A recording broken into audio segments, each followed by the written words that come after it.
Okay, so to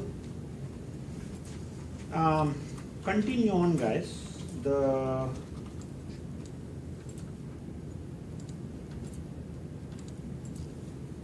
we talked about java.lang.math. So library is a group of packages. Package is a placeholder for a set of similar classes in Java. Java.lang is a package which contains library for basic libraries that, basic packages that are needed for writing Java programs. An example of package would be system. Anything related with input, output, system functions go in the system package. Java.lang is, well, anything that the language needs. And one example is math, which is what we are looking at. And what I've done is, this is the new list. I took out a couple of log functions which I figured, so just to tone down the scope. So you should know these functions. And what I did was have a small program that, in fact, let me copy and paste this in notes so it's available for you guys. So you don't have to sit there and document this. Okay? So what we are trying to demo here is some of the similar functions in math. Now, if you already know the mathematical pieces of this, great. If you don't, it's okay. Because, you know, this is a programming course and not a math course. So. And places where I'm going to expect you to do some math implementation, I'll cover it in class. Like, I expect you to write a program with, computing the area of a right angled triangle. So I'll cover that in class, right, in a moment. So we have here figuring out the absolute value of a number. What does that mean? So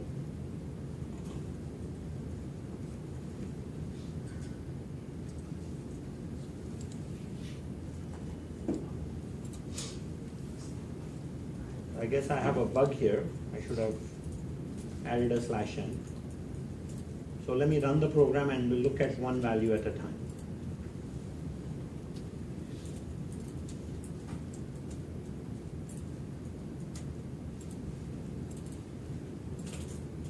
So absolute value of 55.2f.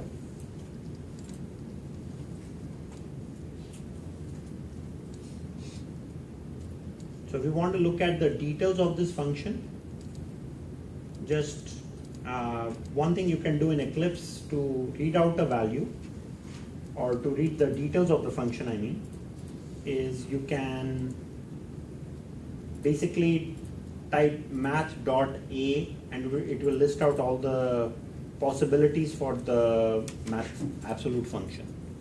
And there are 4 possibilities here. It's basically saying the absolute function can take in a double value as input, a float value as input, an integer, or a long.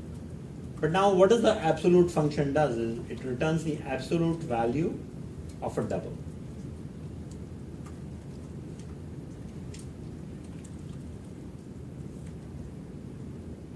What are absolute values, guys, in math? Huh? It will return a non-negative value of any one of these data types.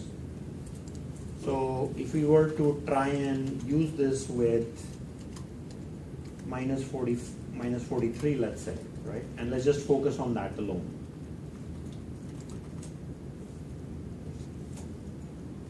So that is now treating, it's basically saying, because I gave it an integer, it's expecting an integer here. So I'll have to use the right data type. You see, if I say 43.2f, this thing should work. So now it says 43.2 because it takes the minus out, right? quote unquote absolute value. We are worried about other things as well, but the input is important. If I say 43, and now I'm giving the input as an integer, then I'm expected to use a D here for printing an integer type. It will not accept F as float, it won't accept float.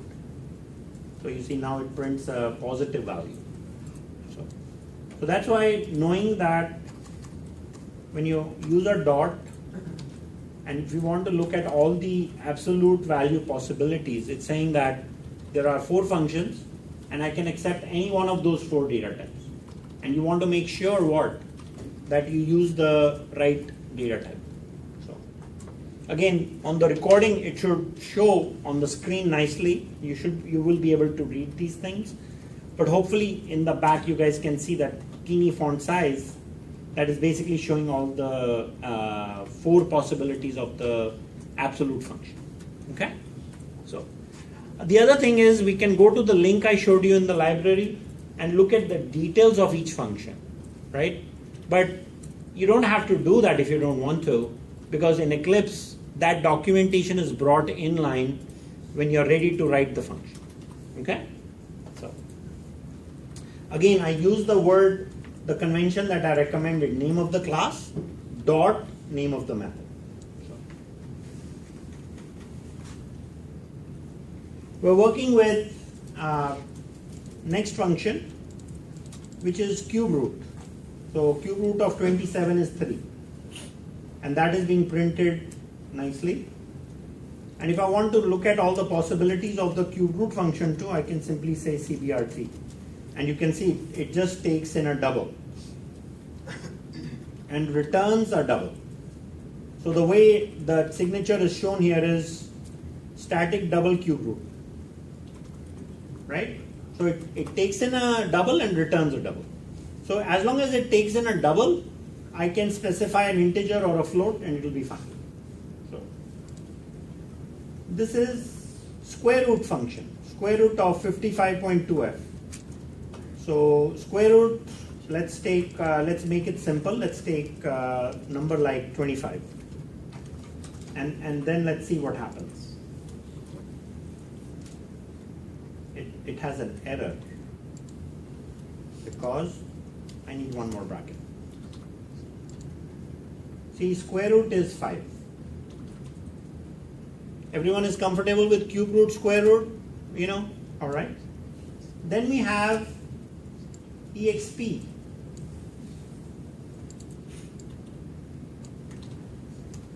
So let's use a simpler example and see what Exp is doing. Exp comes up with 7.38. What is Exp? Exponent? So this is expecting one single value.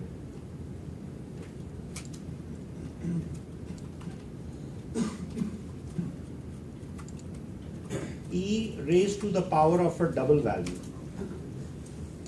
So this is like e to the power of a.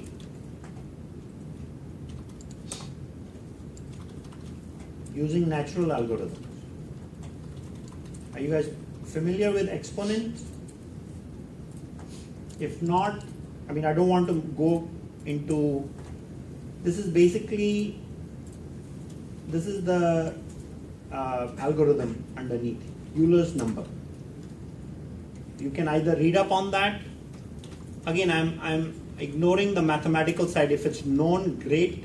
If not, I'm not going to go and stress on that because math department focuses on that.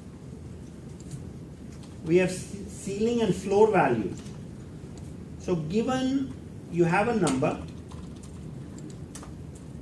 this will be easy to understand. 99.454, ceiling is 100. So it just basically looks at the next integer value based on whatever you have specified here. Floor, it will ignore the fraction and print that value. If I do a round, it's 55, a round of 55.2, it's going to look at the ceiling. If I say 52.54, it will look at the ceiling of that, so when it rounds. So 55.54 becomes 56. Look at min and max. I'm using min and max together here with the same numbers, I mean. So min is 44.2. It gives you the minimum of the two values or maximum of the two values. Does this work with more than one argument? Let's take a look. If I type dot min, it just works with only two values for different data types. So you can have either two doubles or two floats or so on. A safe bet is to always try and use the double value, but if I specify an integer like this function is going to crash. Oh, I guess it works. Why? It's basically assuming things as double, if you will. Now it crashes, line 17. See, now this is returning 44, an integer, right? And if I use a D here, it will be fine. So we are on line 17, and it works. So again, you have to make sure the data type matches. Are you guys observing this? Right? It's important to know how these functions are working. That's why I'm demonstrating this to you. Then you have sine, cos, and tan. And we usually specify degrees. And this also works with right angle triangles when we talk about the Pythagoras Theorem. Familiar with this? Familiar with sine, cos, tan? Again, if not, it's okay, right? You just know that the functions are there, right? And mathematically, when you get to it, you will get to it. So, then there is a function for hypotenuse, where you provide a value of 1 and 2, and it returns 2.23. This is a very nice function. It takes care of the Pythagoras Theorem, which we are going to cover in a moment, because I'm expecting you to apply it, so I'll cover the details for your assignment 4. Okay? Any questions on the usage of these different types of functions? Oh, there is also the log function. This is using base 10. If you know the logarithmic values, we have got that. You know, like log of 1 should be what? 0. Log of 10, 2.3. Log of 2, you can create your own log table, 0.69. So, another mathematical concept. So, if you want me to cover these mathematical concepts, I'm not going to be testing you on it, right? Because it's not like mathematics is not part of the syllabus in this course, but I'm happy to cover it if you would like. Show of hands. Log, sine, cosine, tan needs to be covered? Nobody? Really? Okay. If you want me to, send me an email, I'll spend some time in class. I won't record that part of the lecture because I want to leave this to functions and computer science stuff. Although these mathematical concepts do apply in computer science as well. So, let's get to, let me update the latest version from Eclipse for your reference. And you guys know that the different data types matter. So this is a working program. So now for your assignment 4. Let's go there. And I'll spend a few minutes on it.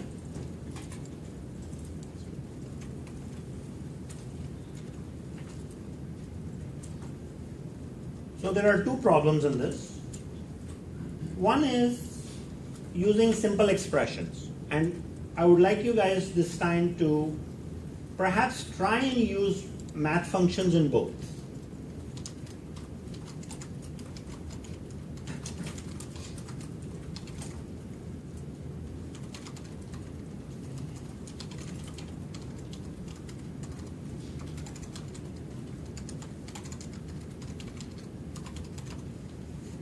So try to use math functions and unary operators where applicable. You don't have to write custom functions. Program will still be written in main. So you'll have these nodes as evidence of the requirements, so that way you're not surprised, right? All these programs can be written in main. Custom functions are not expected right now. I covered the definition of a function just to give you an idea of how math function operates, that's all. So Catherine bought 600 shares of a stock at price 21.77 per share. She must pay her stockbroker a 2% commission. Write a program that calculates and displays the following: the amount paid for the stock alone without the commission, amount of the commission, and the total amount paid for the stock plus the commission. All right? Are there any math functions you can use here? Are there any unary operators that you can use here? So the design process. I know it's a very simple problem and you can pretty much go and write the code for this in Eclipse like in 5 minutes, knowing what you already know, right? But let's step through the design process, which would be you have to take input, do some processing, and then provide some output. Again, I'm not expecting any lengthy design documents, but just some comments, if you will, at top of the program that shows me what thought process you went through, right? In real world projects, you'll end up writing detailed design documents. So you write those big documents when you get paid for it, right? Right now, you're not getting any real money for these labs, but just show me some thought process in Java comments on top of your program.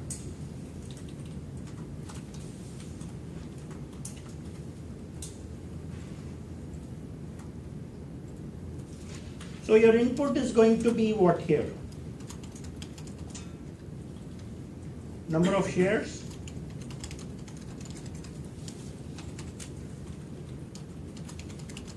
Stock name.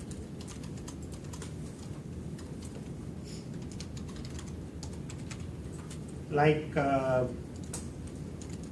Google, GOG, or Oracle, or Microsoft. The ticker symbol will be good enough. And you guys know how to read a string. So you can use scanner class for this. You can have number of shares, and then you can also say input can be unit price. So you print out a message and say enter the unit price, enter stock name, enter number of shares, and then you read the values. Unit price will be whatever. Don't hard code this, because one of the nice things about writing programs is what? You should be able to reuse it if you want, right? So please try to do that as much as possible with the programs you end up writing. So then we have the processing part.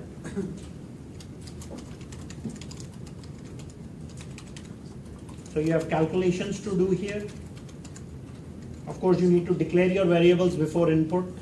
So I'm assuming you're going to do all that. You'll have some calculations, and here you'll think about, look through functions and see if you can use functions or required or operators that I'm asking you to think about.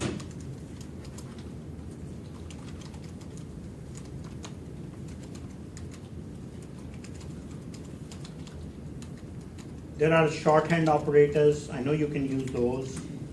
There are arithmetic operators. There are also math functions that I want you to please think about. And then give me formatted output. So that could be our design process. And you should add your own notes regarding all this in comments. I'm expecting this because just a little thought process behind how the programs are written will help me understand your thought process, how you are thinking. And if I can say, hey, maybe this is a better way to do it, that is how we learn to write better programs. And design becomes that thought process. So,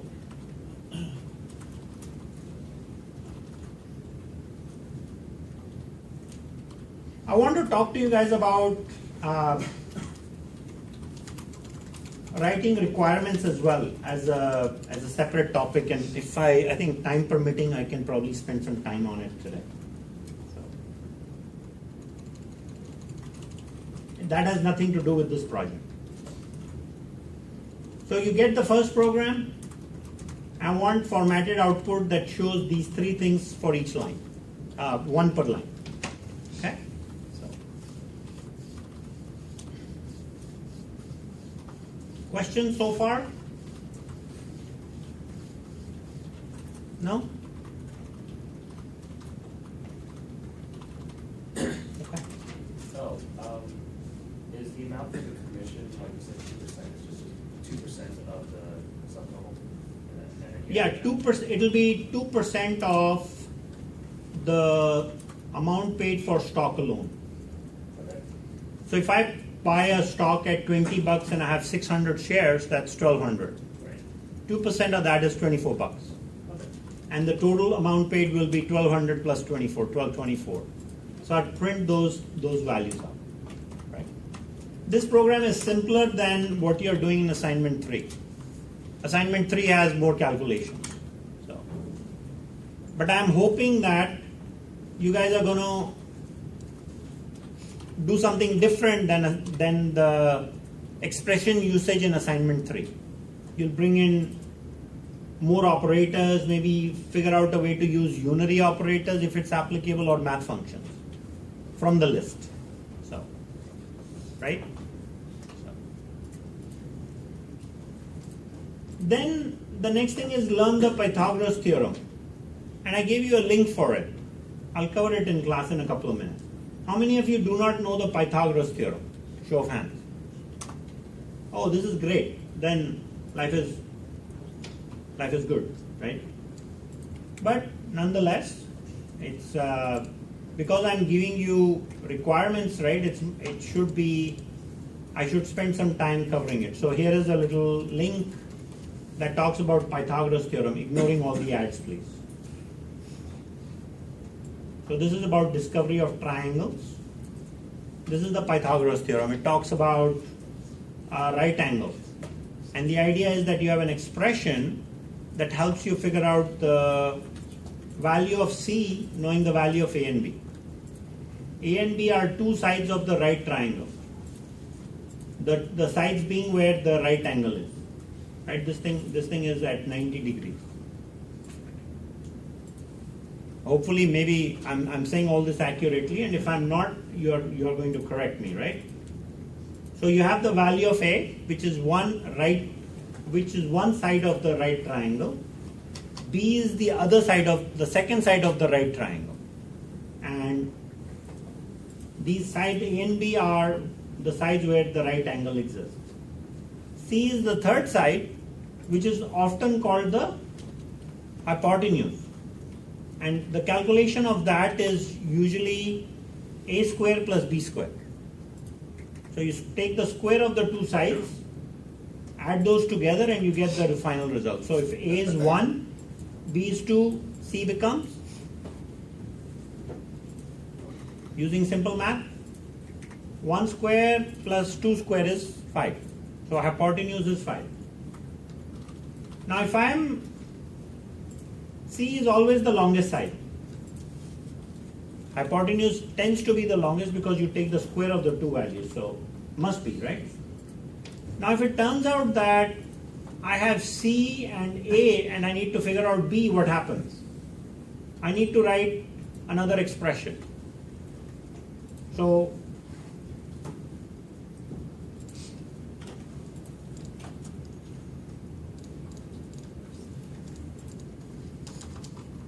I can say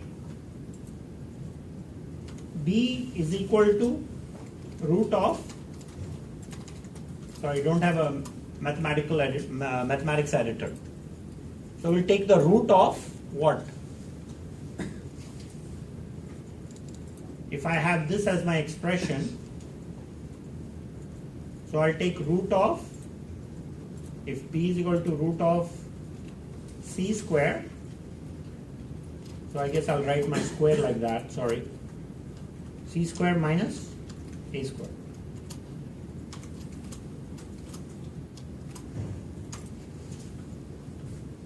So I can use some math functions for this. So let's look at the Lisps that you've got to work with, which is right there.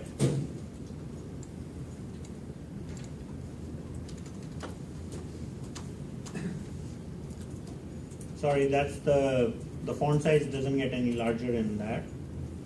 So we can say square root of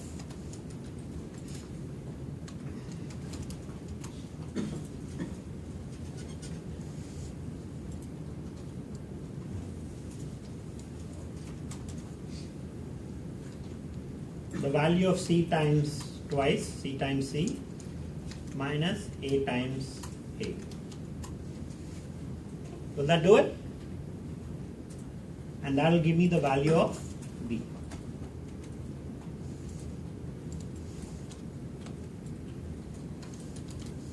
So that is a Java expression that will solve the problem. There is c square, c times c, minus a times a.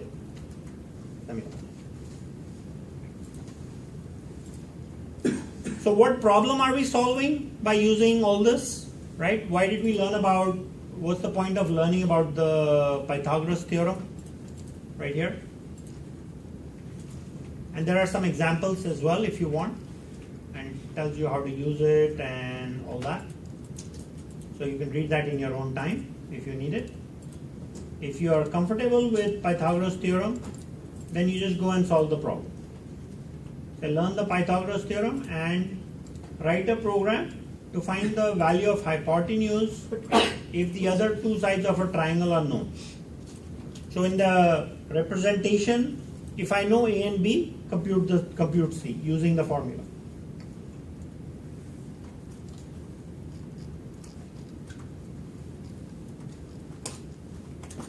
You know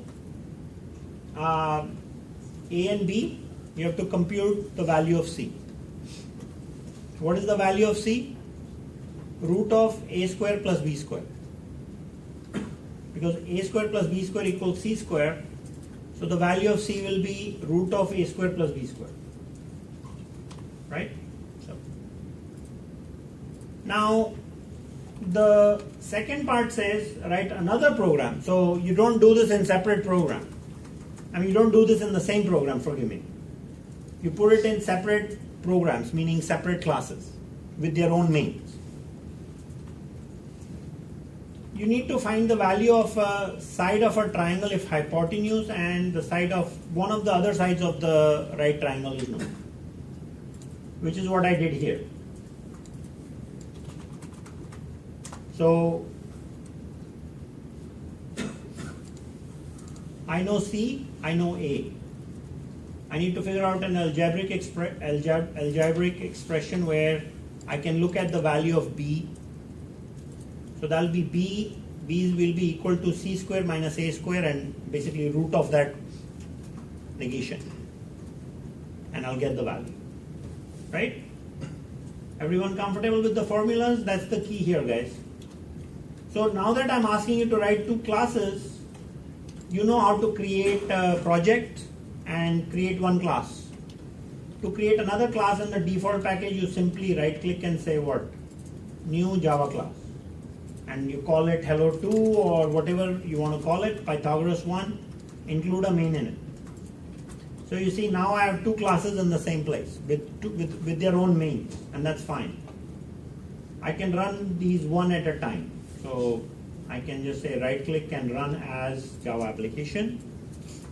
Right click on the other and say run as Java application. And then you can submit the two classes as separate programs.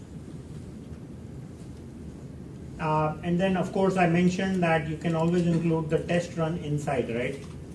So if I have this entire program that I'm ready to submit, I can go in the end of the class and say say the following,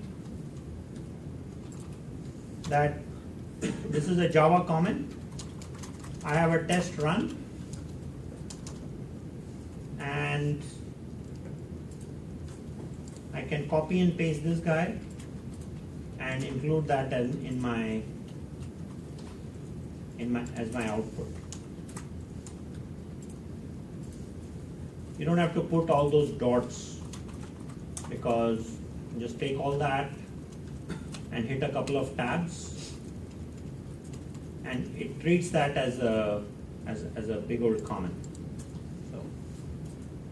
So if it's all in line, it's easy for you because you don't have to create separate files for test run, like I asked for in the syllabus. I think I asked for a separate text file. That's too much work for you to create and for me to open another file to read. So let's both be lazy, right? Just put it in line. Put it inside the document, and it saves you time and saves me time for reading. So that's what assignment.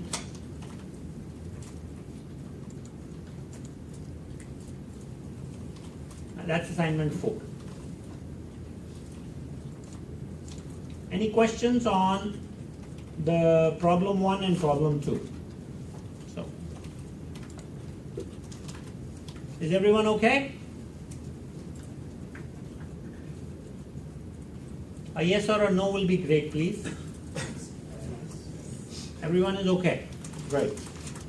Fantastic. We're done for the things I had for today. So let me stop this.